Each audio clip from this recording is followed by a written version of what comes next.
Assalamualaikum warahmatullahi wabarakatuh. Alhamdulillahirabbil alamin. Wa shalli wa sallim ala nabiyyina Muhammadin wa ala alihi wa ashabihi wa man tabi'ahum bi ihsanin ila yaumil amma ba'du.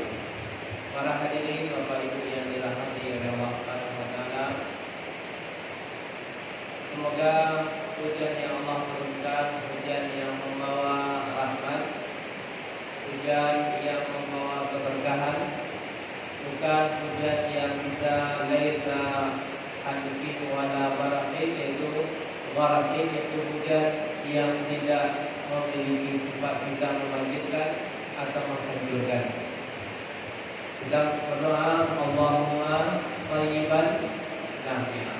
Ya Allah, semoga hujan yang turun adalah hujan yang bermanfaat. Kemudian salawat dan salam kepada Nabi kita Muhammad sallallahu alaihi wasallam. Semoga selalu tercurahkan kepada beliau, kepada sahabat beliau, kepada keluarga beliau dan orang-orang yang mengikuti jalan beliau. Para hadirin yang dirahmati oleh Allah Subhanahu wa taala, kita lanjutkan kajian kita, yaitu mempelajari hukum syariat yang Allah turunkan, dan kita masih membahas berkaitan dengan masalah salat jamaah. Pada pertemuan yang lalu, awak telah membahas berkaitan dengan mukadimah, pembukaan berkaitan dengan masalah salat jamaah. Bahwasanya salat secara berjamaah ini memiliki keutamaan yang tidak ada pada salat sendirian. Dari sisi pahala para hadirin jauh berbeda. Salat sendirian itu hanya satu. Salat berjamaah itu 27. Perbandingannya bukan antara 1 dan 2, tapi perbandingannya yang sangat jauh sekali, yaitu 1 dibanding 27. Telah kita sebutkan kemarin. Kemudian di dalam salat jamaah ini juga kita mendatangi salat jamaah yang ada di masjid kaum muslimin. Itu adalah gerakan kaki kita yang kita ayunkan, itu bisa mengampuni dosa-dosa kesalahan kita, yaitu dosa ketek, dan kemudian meninggikan kedudukan kita di sisi Allah Subhanahu wa taala. Kemudian sesampainya kita di masjid, malaikat mendoakan rahmat untuk kita kepada Allah, malaikat memintakan ampun kepada kita dari kepada Allah Subhanahu wa taala. Ini telah kita singgung pada pertemuan yang lalu. Kemudian para hadirin, kita melihat hukum salat berjamaah itu apa? Hukum salat berjamaah. Kita baca. Salatul jamaati wajibatun fi shalawatil khamsi.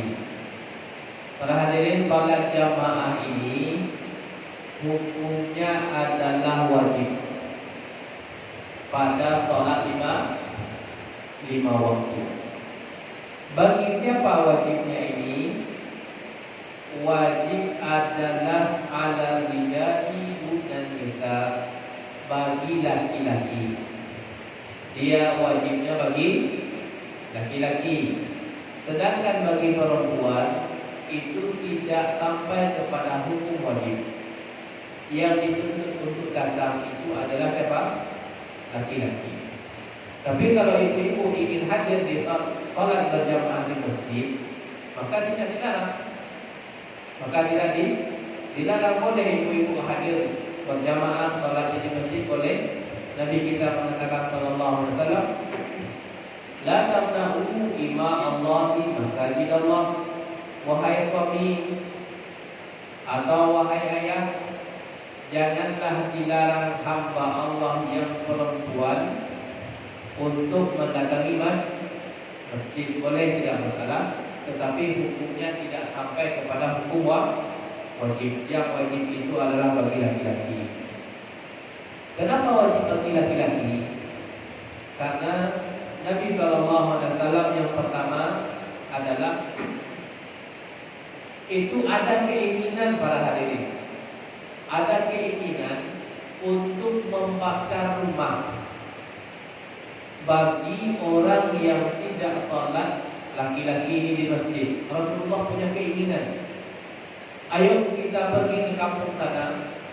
Beberapa orang bersama saya, kata Nabi Sallallahu Alaihi Wasallam, saya punya keinginan, laqad hammamtu, saya punya keinginan untuk an-uharriqa buyutahum, untuk membakar rumah-rumah mereka bagi mereka yang laki-laki ini tidak datang ke masjid. Nanti kita lihat ujungnya ada.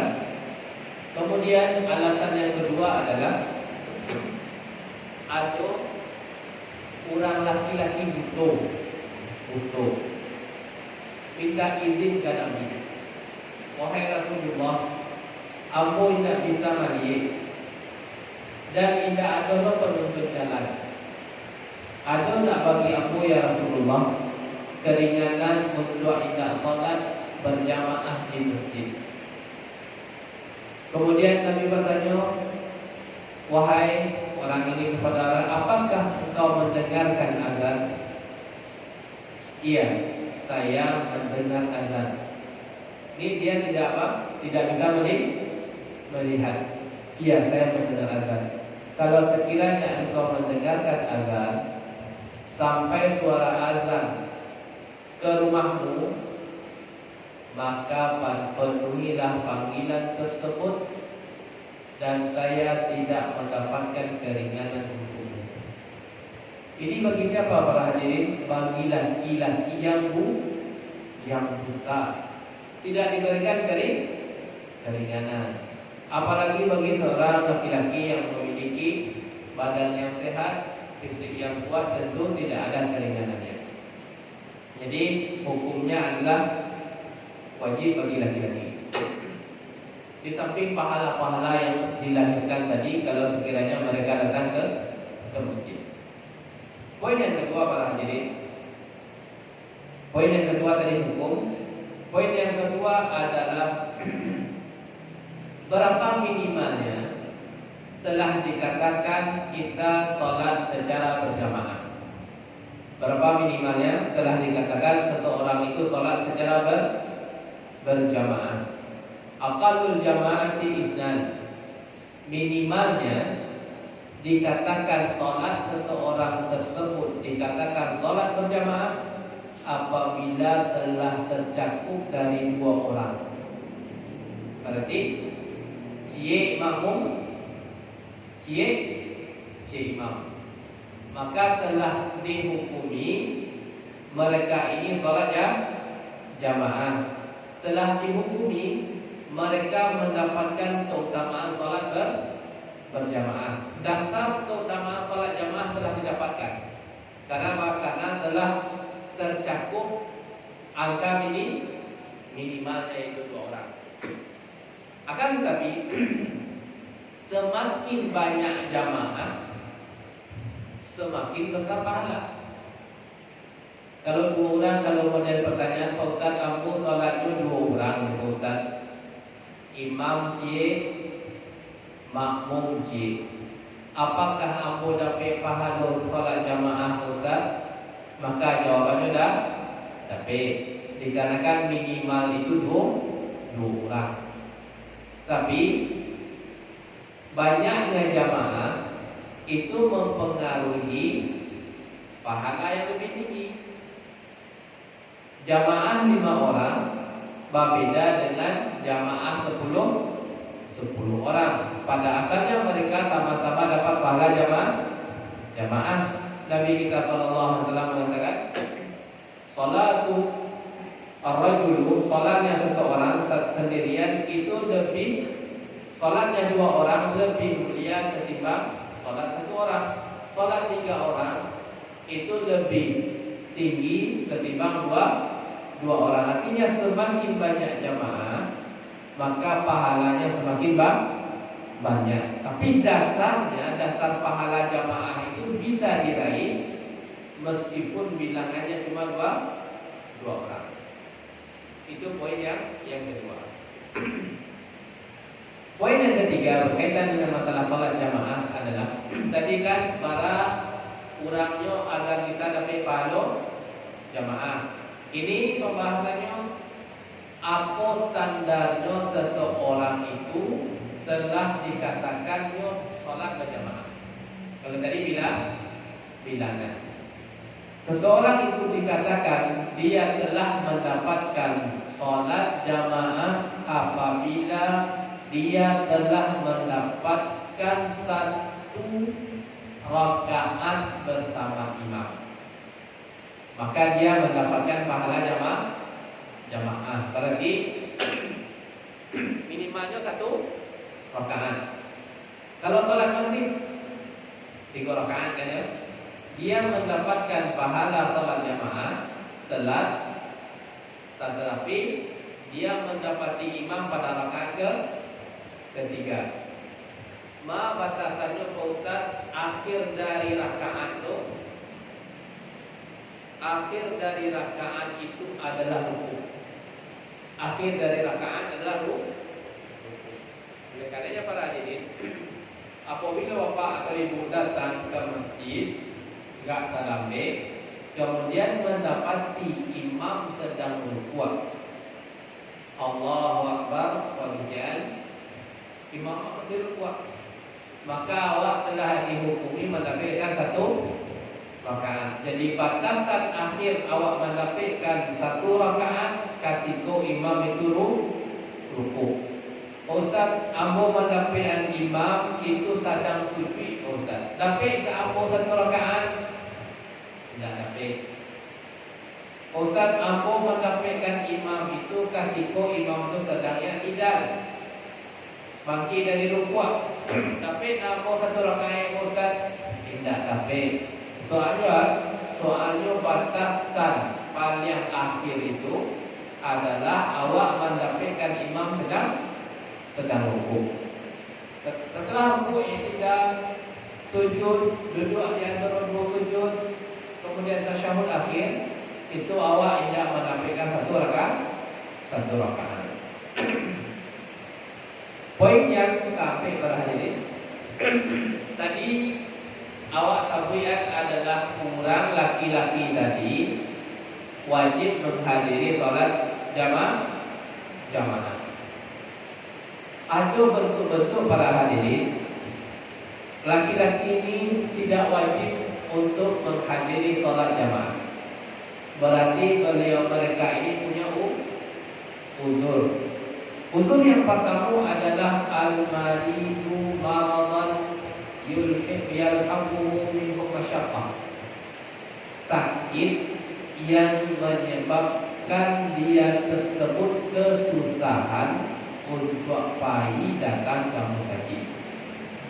Sakit yang menyebabkan kesusahan datang ke masjid, maka di sini tidak wajib lagi.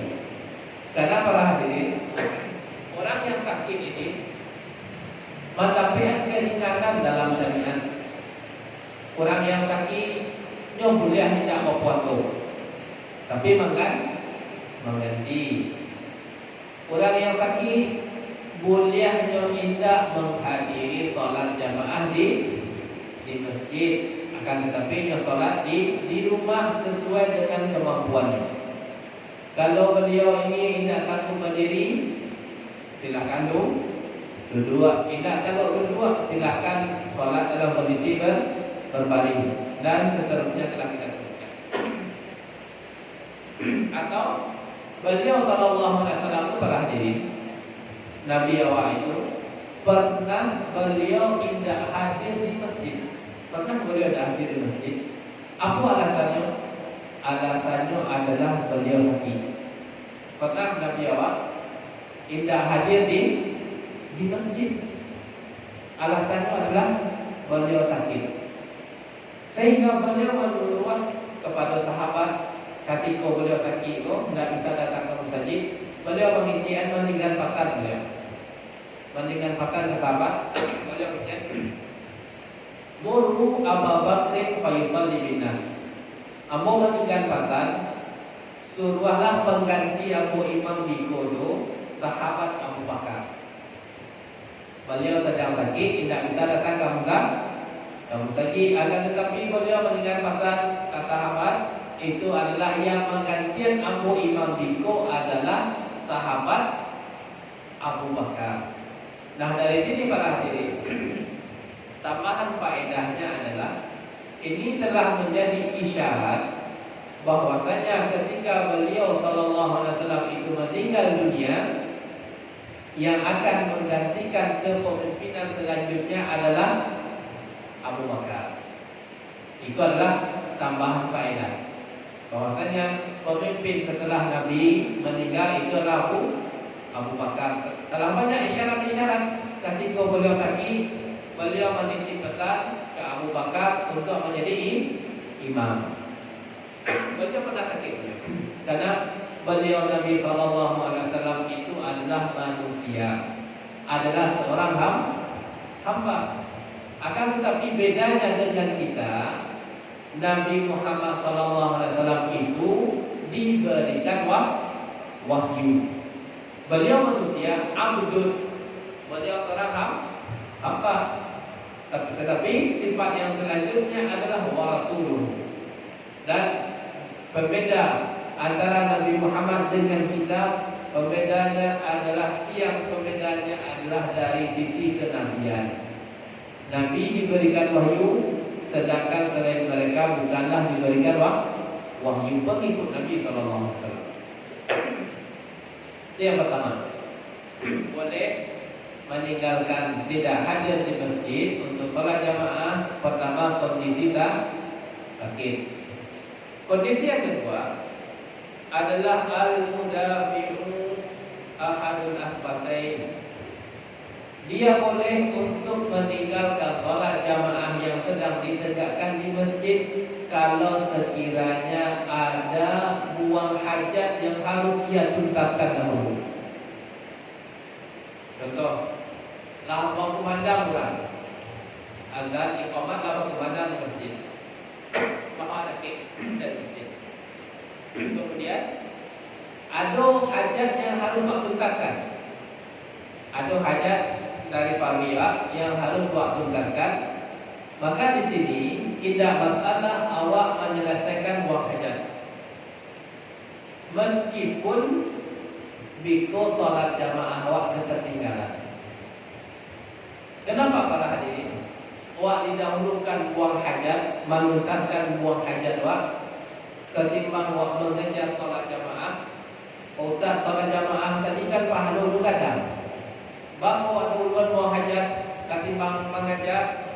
Soalnya para hadirin, kalau sekiranya awak buang hajat yang tidak bisa awak tahan, catatannya tidak bisa kita tahan, kira-kira awak khusyuk atau tidak?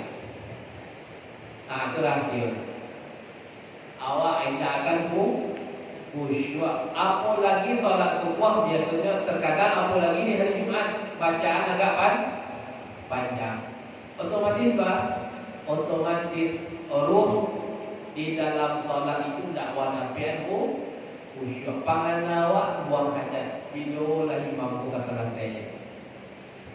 Tanda awak imam membaca yang surah yang panjang lah khusyuk dulu. Dia nak selesai imam surah panjang. Oleh karenanya diperbolehkan meninggalkan jamaah disebabkan dalam rangka menjaga ruhnya salat, yaitu khusyuk. Jadi boleh. Catatannya minum, catatannya cie itu tidak bisa awak tahan.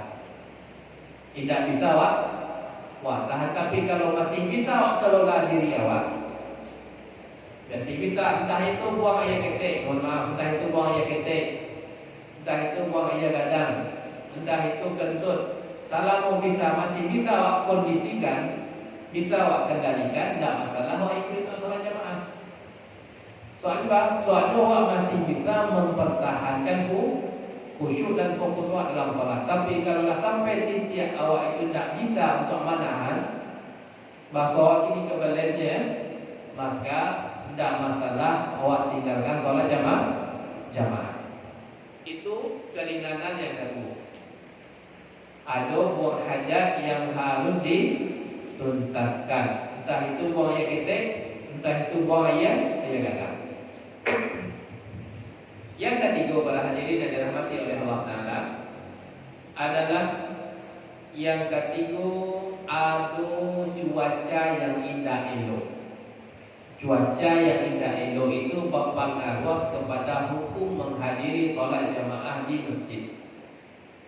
Apa untuk cuaca yang indah kurang elok tadi adalah hujan.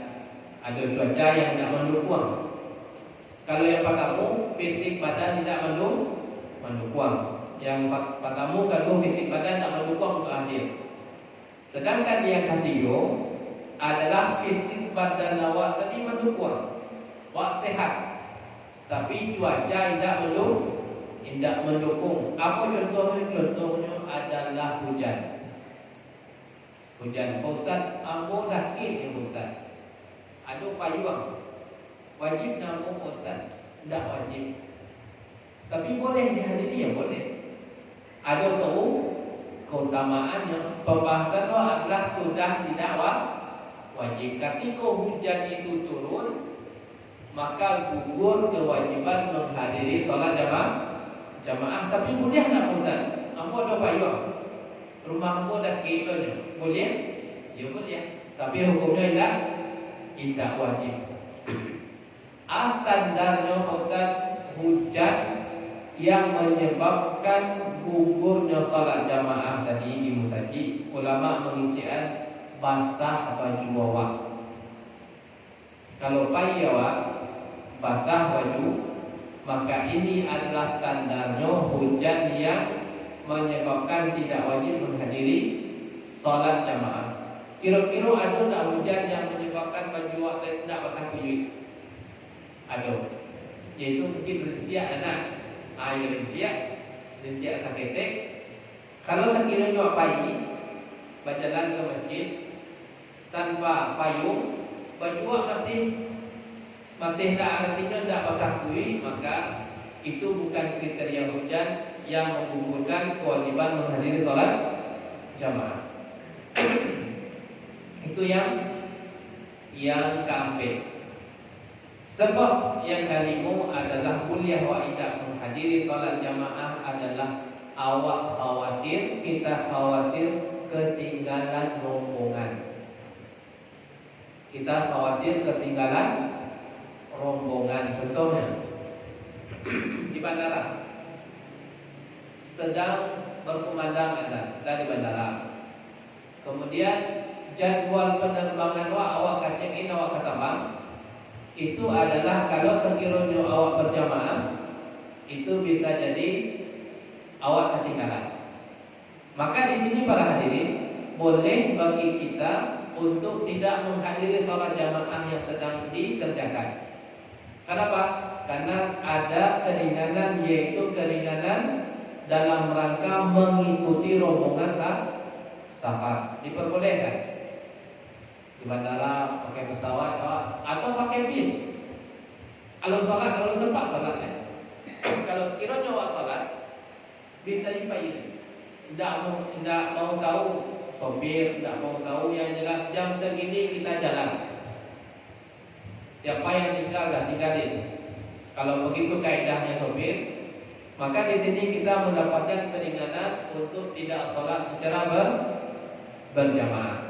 Artinya apabila kita khawatir terhadap rombongan kita akan meninggalkan kita, maka kita di sini boleh untuk tidak sholat secara berjamaah. Yang kelima para hadirin yang dirahmati oleh Allah Ta'ala, boleh bagi kita untuk tidak datang ke masjid adalah al-khawfu min mauti qaribihi, yaitu awak sedang berada di hadapan orang yang sedang sakaratul maut. Awak sedang menunggu orang tua awak, atau kita sedang menunggu saudara kita, atau kita sedang menunggu istri kita yang sedang berproses untuk sakaratul maut. Maka boleh bagi dia ini untuk tidak datang ke masjid. Dia sedang menemani, dia sedang mentalkinkan untuk menyuruh mengucapkan dua kalimat syahadat. Qulu, katakan, ucapkanlah, asyhadu an la ilaha illallah wa asyhadu anna Muhammadar Rasulullah. Orang yang sedang sekarang kan itu yang diucapkan. Nah, kalau sekiranya tidak ada orang yang kita pergi saja untuk datang salat jamaah, berarti kita tinggalkan dia seorang diri. Maka menjaga agar si mayat tersebut bisa menutup akhir kehidupan dia dengan kalimat syahadat lebih kita utamakan. Karena beliau sallallahu alaihi wasallam mengatakan, "Maka akhiru kalamihi la ilaha illallah dakhala jannah." Barang siapa yang menutup akhir dari kehidupan dunia yang telah ia lewati ini dengan kalimat yang suci dan mulia, yaitu la ilaha illallah, dakhala jannah, yaitu dia masuk surga. Nah, mempertimbangkan ini terhadap orang si mayat itu lebih kita utamakan. Kemudian yang terakhir, para hadirin yang dirahmati oleh Allah Ta'ala, boleh bagi kita untuk kita tidak menghadiri sholat jamaah di masjid adalah al-khaifu hududul marad, yaitu kita khawatir itu kita bisa menularkan penyakit kepada orang lain, atau kita khawatir mendapatkan penyakit dari orang lain. Nah, ini disebut pada zaman yang kemarin tersebut adalah pandemi. Itu penyakit yang bisa menular. Boleh untuk sholat di rumah dalam rangka menghindari penyakit. Itu yang pertama.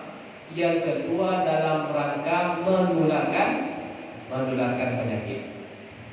Orang yang memiliki sifat tersebut, para hadirin, maka dia tidak wajib untuk menghadiri sholat jamaah. Selain mereka, seminimal-minimalnya adalah sunnah yang sangat-sangat dianjurkan untuk menghadiri sholat jamaah di masjid. Saya, para hadirin yang dirahmati oleh Allah Ta'ala, nah itu dia berkaitan dengan orang yang mendapatkan keringanan untuk tidak menghadiri sholat di masjid. Kemudian, bagi kita yang datang ke masjid, biasanya sebelum duduk kita ngapain? Sebelum duduk kita kok adalah sholat tahiyatul masjid. Awak masuk. Maka kemungkinan, para hadirin, selain waktu tahiyatul masjid atau awak menambah sholat sunnah, tidak masalah. Naik pulau balik setelah tahiyatul masjid, tidak masalah. Kemudian iqamah dikumandangkan. Sedang sholat tahiyatul masjid, iqamah di tagaan. Sikap kita. Keterangannya adalah, kita bacakan keterangannya. Idza syara'a al-mu'adzinu fil iqamati li salatil fardhah. Apabila muadzin telah memulai mengumandangkan iqamat untuk salat, fala yajuzu li ahadin an yabtadi'a salatan nafilatin. Maka ketika muadzin tadilah mulai Allahu Akbar, orang yang jamaah tidak boleh untuk salat sunnah. Tidak boleh untuk salat sunnah, tidak boleh untuk memulai. Baik itu salat tahiyatul masjid atau itu salat sunnah 2 rakaat sebelum subuh. Tidak boleh. Rugi ya Ustaz. 2 rakaat sebelum subuh tadi lebih rancak daripada dunia dan isinya. Rugi ya tinggal Ustaz. Tidak. Kalau awak mau mulai ketika muadzin telah menegakkan iqamah, itu awak tidak boleh memulai, awak tidak boleh. Kenapa? Fayatasyaghadu binafilatin yuqimuha wahdahu an ada'il fariidhah. Dia akan terlalaikan jatahnya untuk mendapatkan sholat fardu. Mana yang lebih kuat para hadirin? Sholat wajib atau sholat sunnah? Yang lebih kuat itu sholat wajib. Kalau sekiranya disibukkan dengan sholat sunnah, berarti yang 3 kilo-kilo, yang 3 kilo-kilo yang wajib. Dari situ, dari sisi fikih ya, mendahulukan yang wajib. Meskipun yang sunnah tidak bisa kerajuan, tidak masalah, asalkan dapat yang wajib. Yang wajib tadi lebih kuat ketimbang yang sunnah. Yang wajib lebih utama ketimbang yang sunnah. Nabi Muhammad SAW berkaitan dengan itu, tidak boleh memulai sholat sunnah. Apapun bentuknya entah sholat sunnah, beliau mengingatkan, idza uqimatis sholatu fala sholata ilal maktubah. Kalau sekiranya sholat wajib itu telah ditegakkan, tidak boleh lain sholat kecuali sholat yang sedang ditegakkan ini. Kalau ditegakkan isya, ya sholat isya yang itu, tidak boleh ada sholat sunnah sebelum isya. Kalau sholat itu yang ditegakkan sholat mughari, ya sholat mughari yang kerajaan, tidak boleh sholat sunnah sebelum mughari. Kalau yang ditegakkan itu adalah sholat subuh, maka tidak boleh sholat sunnah sebelum subuh. Itu yang pertama, tidak boleh kamu memulai. Yang kedua, kondisinya berbeda. Kondisi berbeda. Bahawa bedanya, amma idza syara'a al-mu'adzinu fi iqamati ba'da syuru'il mutanaffili fi sholatihi. Kalau sekiranya jamaah itu nyolah memulai sholat, kemudian dikumandangkan iqamah. Kalau yang tadi jamaah memulai sholat ketika iqamah ditegakkan. Kalau yang ini adalah jamaah tadi telah sholat, kemudian ditegakkan iqamah. Bahas sikapnya si jamaah tadi. Kemudian disebutkan, maka dia kuliah dari 2. Ada rinciannya. In kana fi rak'atil ula fa innahu yaqta'uha. Kalau sekiranya masih di rakaat pertama, iqamah telah ditegakkan, fa innahu yaqta'uha, maka dia memutus. Rakaat pertama kan masih panjang proses rukuknya, tidak sujud, duduk dan turun sujud, kemudian tagak dia, maka dia diputus. Wa in kana fi raka'atin tsaniyah, kalau sekiranya di rakaat kedua muadzin mengumandangkan iqamah, di rakaat kedua muadzin mengumandangkan iqamah, fa innahu yutimmuha khafifatan, maka sikapnya adalah jangan diputus, lanjutkan secara ringkas, yaitu minimal saja Al-Fatihah, tidak perlu dibaca ayat yang panjang. Selesai Al-Fatihah kemudian masalah tersebut dalam rangka mengejar jamaah. Jadi itu para hadirin pembahasannya jamaah, sikap jamaah terhadap iqamah yang telah dikumandangkan. Sikapnya adalah kalau alun mulai sholat, jadi mulai, tidak boleh. Iko berlaku mula bosan kalau awak di dalam rumah. Misalnya awak kan dalam rumah, awak sholat sunnah di rumah, akan mendatangi masjid, berlaku. Ketika awak selesai wudhu di rumah, ingin pergi ke musajid, di musajid dan ditegakkan iqamah, tidak boleh awak memulai sholat sunnah di rumah langsung datangi masjid. Soalnya tadi yang sampai pun yang akan awak kerja adalah yang lebih utama yang wajib. Kalau sekiranya awak jamaah itu adalah pada rakaat pertama iqamah ditegakkan, maka awak batalkan. Kenapa? Karena proses awak masih panjang. Yang kedua, kalau sekiranya awak pada rakaat yang kedua, maka awak sempurnakan secara ringkas. Dalam artian secara ringkas ini adalah awak tuntaskan yang wajib. Itu maksud secara ringkas. Waktu tuntaskan yang wajib. Subhana rabbiyal a'la baca sekali. Subhana rabbiyal azim baca sekali. Jadi baca yang sunnah. Kalau tambah dengan yang sunnah, itu adalah memperlama awak bergabung dengan solat jamaah. Jadi yang wajib-wajib saya tuntaskan. Subhana rabbiyal a'la sekali. Kemudian pagi i'tidal yang wajib-wajib saja. Rabbana walakal hamdu. Adapun setelahnya min as-samawati wal ardi itu punya sunnah. Jadi artinya kesimpulannya para hadirin, ketika pada rakaat kedua lanjutkan, tapi yang karajukan adalah yang wajib saja. Tapi para hadirin yang dirahmati oleh Allah Taala, kemudian bisa dipahami pembahasan kita ya. Dan semoga bisa awak praktekkan kalau sekiranya awak tersebut mengalami kasus yang modelku.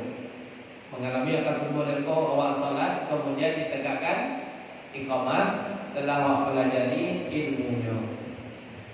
Kemudian para hadirin yang dirahmati oleh Allah Taala adalah posisi antara makmum dengan imam. Posisi safnya makmum dengan imam. Ba'a modelnya awak membuat saf. Ba'a modelnya kita membuat saf.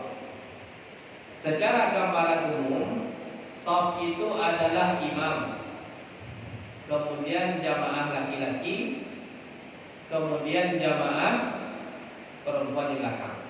Jadi jamaah perempuan nomor 3, jamaah laki-laki, kemudian imam. Nah, kalau sekiranya para hadirin jamaah tadi sabuyan, minimalnya orang jamaah berapa? Berdua. Imam cik, makmum cik. 5 posisinya si makmum laki-laki kalau sekiranya surang. 5 posisi makmum laki-laki kalau sekiranya dia sendirian. Posisinya adalah sejajar, bukan di belakang imam. Posisinya adalah di samping kanan imam. Kapan ini? Kalau sekiranya jamaahnya makmumnya 1 orang, yaitu posisinya di sebelah kanan. Sebelah kanan, tidak di belakang. Dalilnya adalah beliau sallallahu alaihi wasallam mengatakan, itu beliau sahabat Jabir, ini kejadian para hadirin di zaman Nabi sallallahu alaihi wasallam. Sahabat Jabir itu sahabat Ibnu Abbas radhiyallahu anhu itu mengikuti Nabi sallallahu alaihi wasallam salat jamaah. Jadi Nabi lah salat sendirian, kemudian diikuti oleh sahabat Ibnu Abbas. Masuk sahabat Ibnu Abbas itu sebelah kiri. Nabi tegak, kemudian masuk sahabat Ibnu Abbas di sebelah kiri. Kemudian Nabi SAW melakukan gerakan. Diletakkannya lah sahabat Ibnu Abbas itu bukan di belakang, akan tetapi diletakkannya sahabat Ibnu Abbas itu di samping. Di samping kanan. Jadi dengan dalil itu Nabi simpulkan bahwasanya apabila jamaah tersebut 1 orang, maka posisinya adalah di samping kanan, tidak berada di belakang. Berada di belakang itu meladirin bilo kalau sekiranya jumlah jamaah 2 orang. Jadi kalau sekiranya awak tadi aku sama imam, kemudian datang orang yang lain, jamaah kedua, maka jamaah kedua tadi mengambil jamaah yang di depan tadi itu apa? Ke belakang. Jangan sejajar, tidak berlaku hukum sejajar.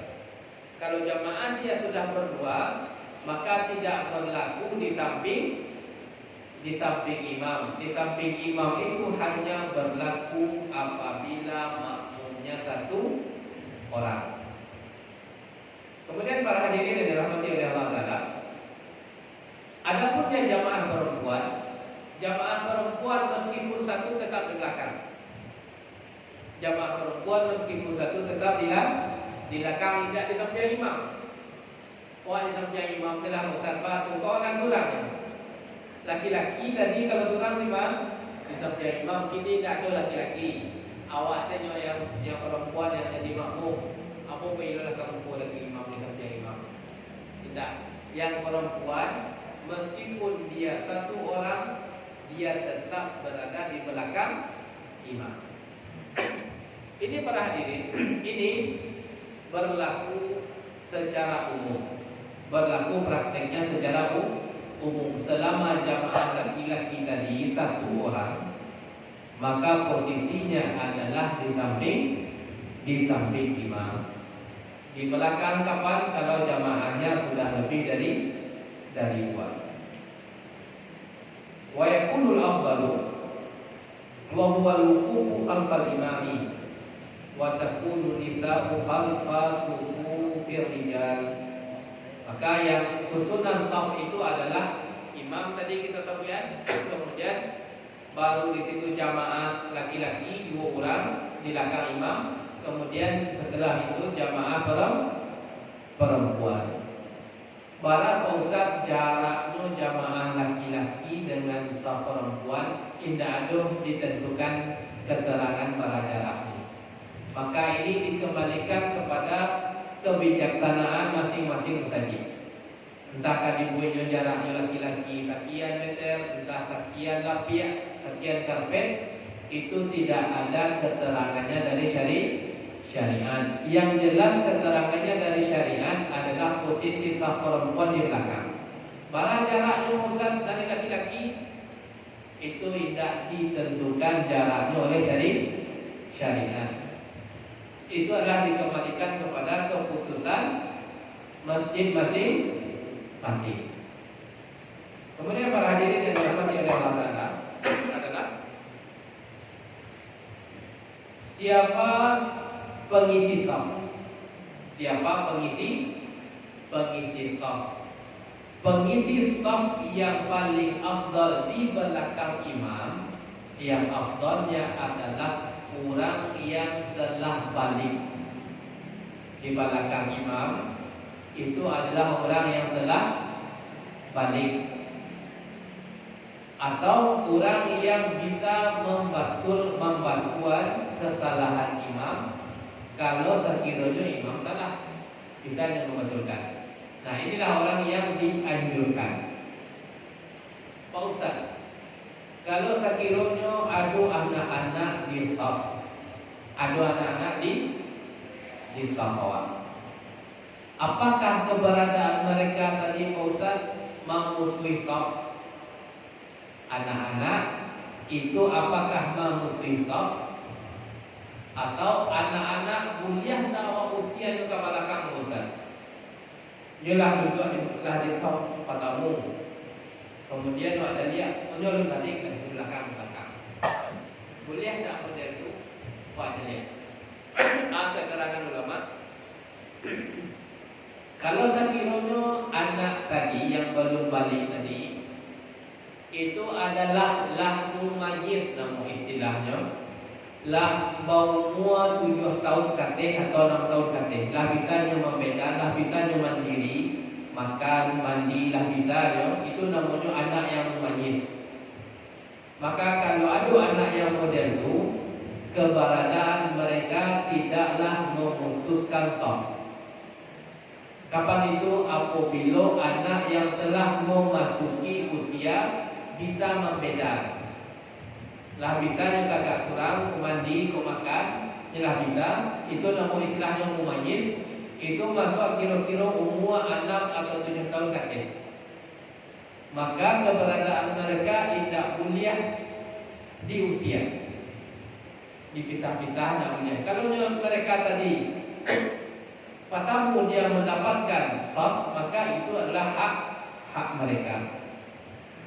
Tapi kalau sekiranya anak tersebut belum mumayyiz, anak tadi belum mumayyiz, maka keberadaan mereka tidak dianjurkan untuk berada di depan shaf, kecuali anak yang belum mumayyiz 3 tahun abu anak, atau anak 2 tahun baru. Kalau laktaan di belakang, akhir kira wak pisah sama orang tuanya akan menangis.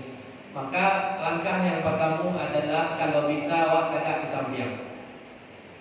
Kemudian kalau sekiranya jamaahnya banyak dan bisa capek panua, awak bisa berada di samping. Tapi kalau sekiranya tidak mungkin saf itu penuh, maka kata para ulama adalah tidak masalah anak tersebut dua bahu ke dalam saf. Kenapa? Karena keberadaan anak kecil tadi tidak memakan saf yang panjang. Baralah kira-kira keberadaan anak kecil 3 tahun tadi sampai keberadaannya tidak. Mungkin sajangkal atau 2 jangkal, sedangkan diselingi, maka ini tidaklah memutus saf. Tapi yang utama tadi kita sebutkan itu adalah keberadaan mereka di samping. Kalau tidak memungkinkan maka boleh untuk bergabung dengan saf. Baik para hadirin yang dirahmati oleh Allah Ta'ala, jadi pembahasan kita terakhir adalah orang-orang tata cara makmum bersaf dengan imam. Kalau sekiranya 1 orang di samping, kalau sudah 2 orang maka safnya di belakang. Semoga bermanfaat bagi kita dan bisa kita praktekkan. Kalau kita mengalami kasus-kasus demikian, kita cukupkan dengan doa kafaratul majlis. Subhanakallahumma bihamdika asyhadu an la ilaha illa anta astaghfiruka wa atubu ilaika. Wassalamualaikum warahmatullahi